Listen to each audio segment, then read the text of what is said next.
Meu nome é Vitor Antunes, sou historiador, atualmente sou pesquisador e atuo na administração do Ecomuseu Iguaçu, em Tinguá, aqui em Nova Iguaçu. E a gente vai falar um pouco sobre o Engenho do Brejo, sobre suas características, sobre sua história e mostrar, né, o que sobrou do Engenho do Brejo. Essa região da Baixada Fluminense, né, que nós nos encontramos agora, ela era habitada por indígenas que estavam em confronto e que disputavam não só território, mas como eram sociedades guerreiras, elas tinham a sua própria manutenção como sociedade através da guerra. Eles não escravizavam o outro, né? Eles tinham na sua cultura a antropofagia, ou seja, os guerreiros que eram capturados, eles o devoravam para tá ganhando o seu poder de coragem, de valentia, e eles acreditavam nisso. Aqui nós tínhamos principalmente os tupinambás, era uma sociedade que estava no entorno da Baía de Guanabara, que estavam ali rivalizando, né, principalmente com os temiminós, essa disputa entre eles, os europeus, né, os portugueses, os franceses que tentaram invadir o Rio de Janeiro, observaram isso e um se aliou a um grupo, outro se aliou a outro. Os tupinambás, eles se aliaram aos franceses e os temiminós e outras sociedades também, outros grupos também, se associaram aos portugueses. Nós tínhamos aqui um grupo que era reconhecido como os jacutingas, né, porque utilizavam as penas brancas dessa ave, né, a jacutinga. Né, eles também foram dizimados aqui, também foram escravizados. Né, então você tem uma aliança com alguns, a escravização e a dizimação de outros, né, outros grupos que são mais arredios. Então esse processo que as pessoas costumam achar que houve uma substituição da mão de obra indígena que não foi aproveitada por uma mão de obra africana, é um erro, porque na verdade não houve uma substituição. Os índios parece que eles desaparecem na nossa história, nos livros de história, conforme a colonização vai avançando, mas eles estão aqui. Eles foram escravizados e submetidos à lei e à fé cristã. Então, os seus nomes originais são substituídos por nomes de batismo. Então, é um processo muito, muito forte que eles sofrem de transformação dessa cultura. É um processo muito, muito rico para nós historiadores, muito interessante. Justamente essa parte do contato entre o branco, o negro e o indígena, que é a própria formação nossa como sociedade. E os indígenas estão aí, né? A nossa sociedade, por si só, teve uma formação como país, uma formação excludente, uma formação desigual, mas a nossa diversidade ela é muito bem preservada, mesmo que desigual. Com a criação, em 1565, da cidade do Rio, se começou a distribuir terras ao longo dos rios da Baixada Fluminense.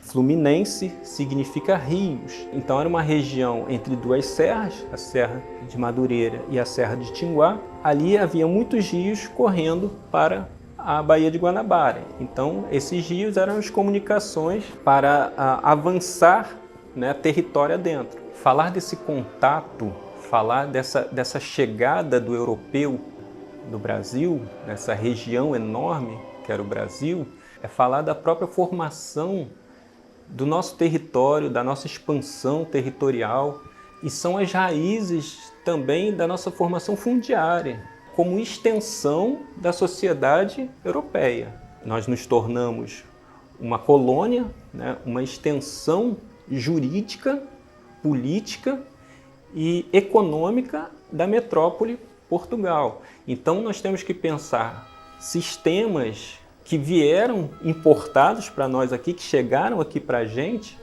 e que é a base da nossa formação. Já em 1513, o rei de Portugal já manda construir engenho aqui no Brasil. Por quê? Então a gente tem que pensar o porquê o engenho Porque a cana-de-açúcar, essa matéria-prima dos engenhos, a cana-de-açúcar, é originária da ilha de Papua Nova Guiné. Na Índia, por exemplo, ela vai ser o primeiro lugar que vão transformar o açúcar numa bebida, numa espécie de licor, mas só com os árabes. Mais tarde, os árabes vão fazer o açúcar, vão criar o açúcar da cana e vão fazer vários tipos de doce, melaços.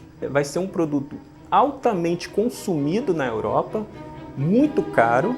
Então Portugal, ocupando as ilhas da costa da África, vai ali Madeira, Açores, vai ter a sua primeira experiência no século XV com a plantação da cana-de-açúcar nesses países, né, nesses locais de clima tropical.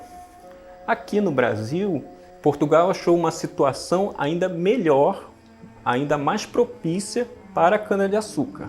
O solo, né, o solo massapê, ele é de coloração roxa, ele é um solo que, quando você desmata, quando você tira a mata para você plantar, ele é um solo que retém umidade, ele é argiloso.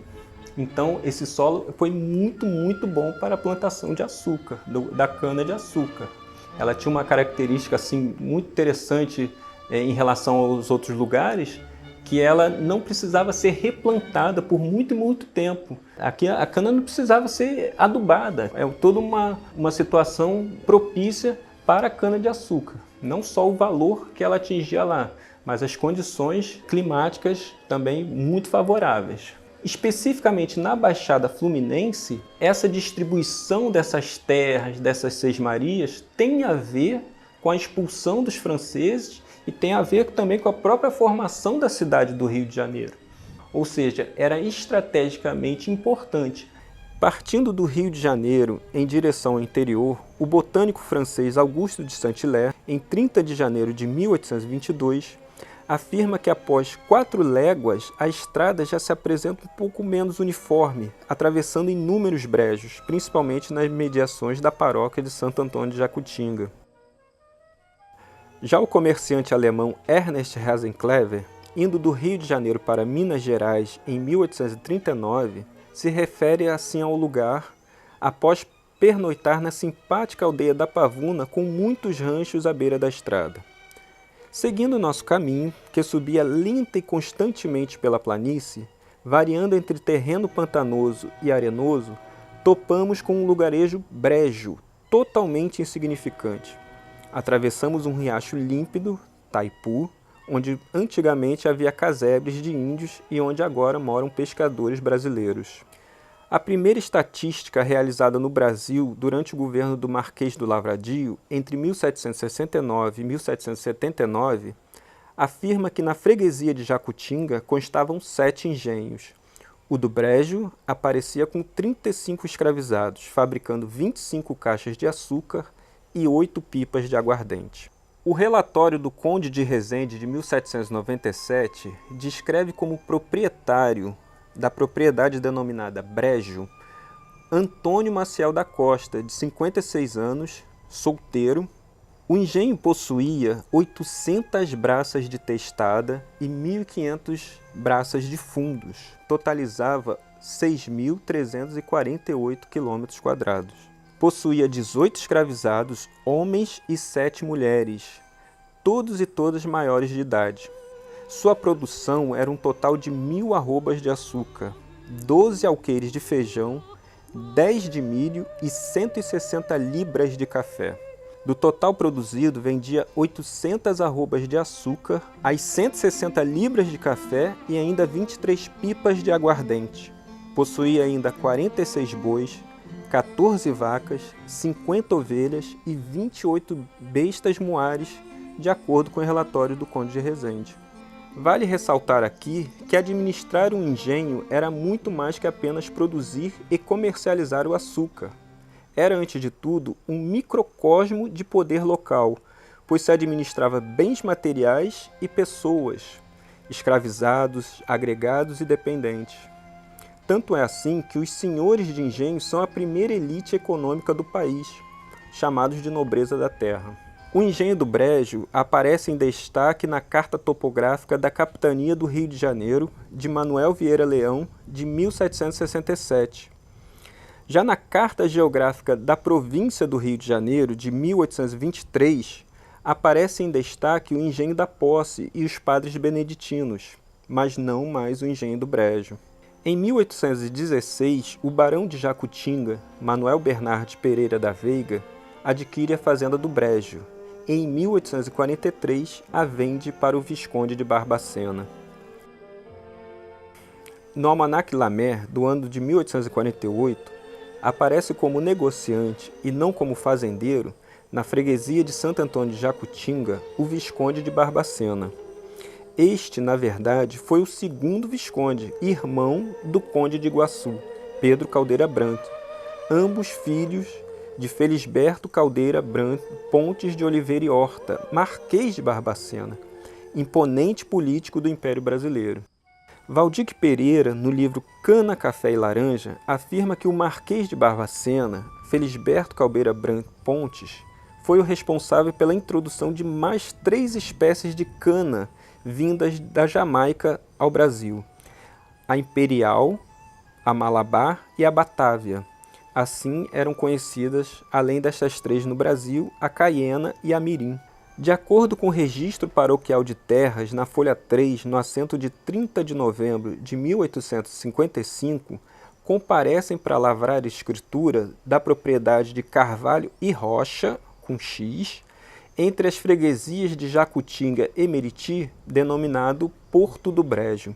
Nesta época, então, parece não haver mais atividade de engenho, mas sim de comércio portuário e de olaria de telhas e tijolos no engenho do Brejo.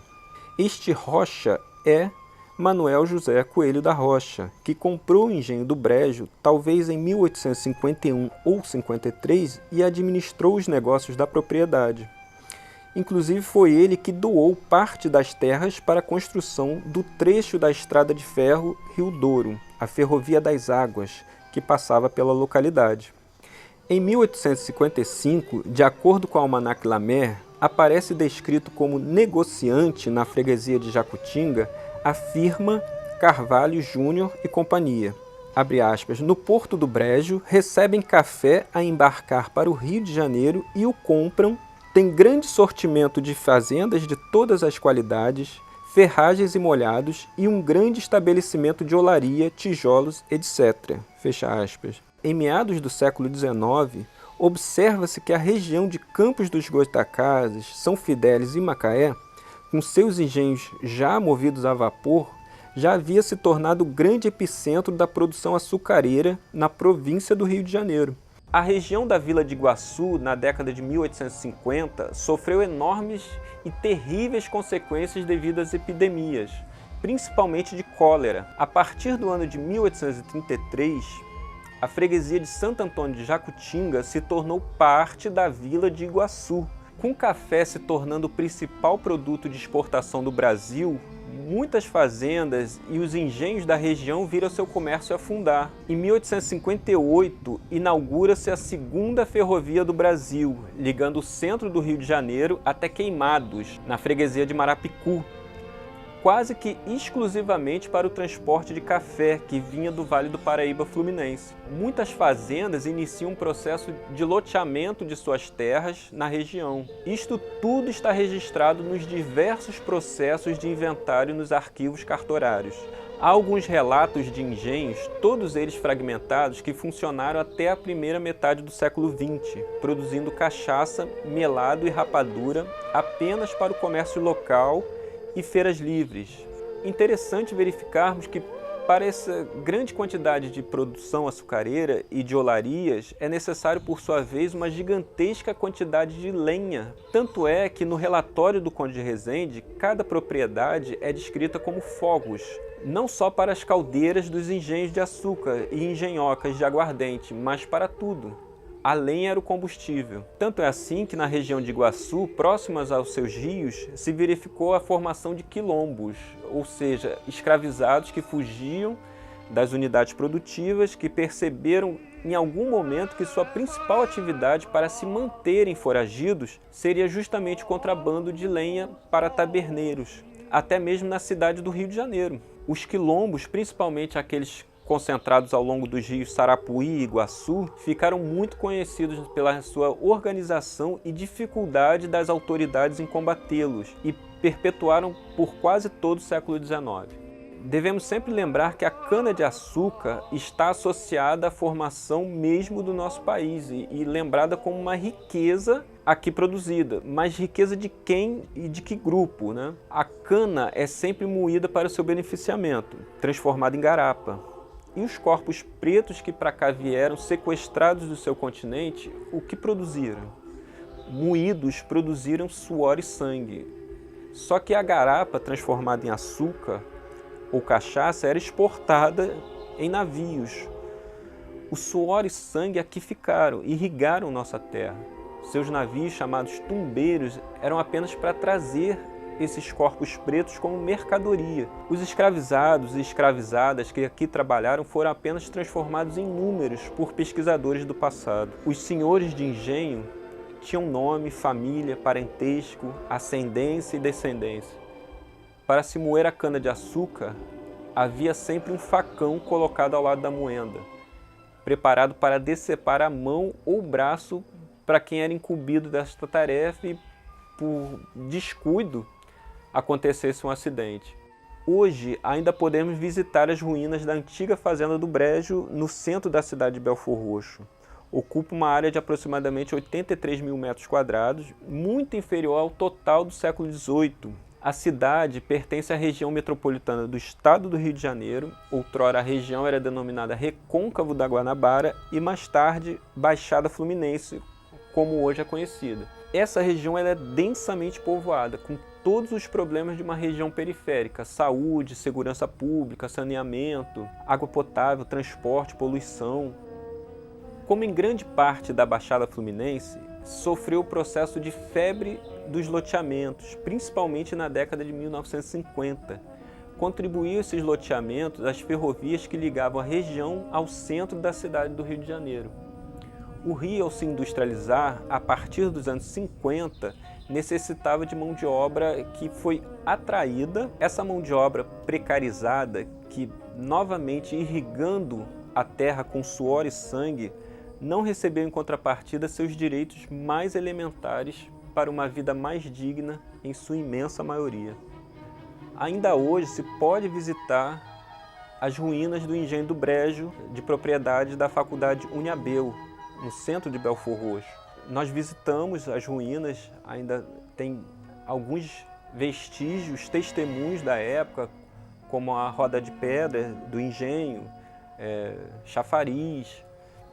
Necessita de um trabalho grande, um trabalho de arqueologia, né, e limpeza da área, ou seja, precisa de maiores cuidados hoje e de mais atenção.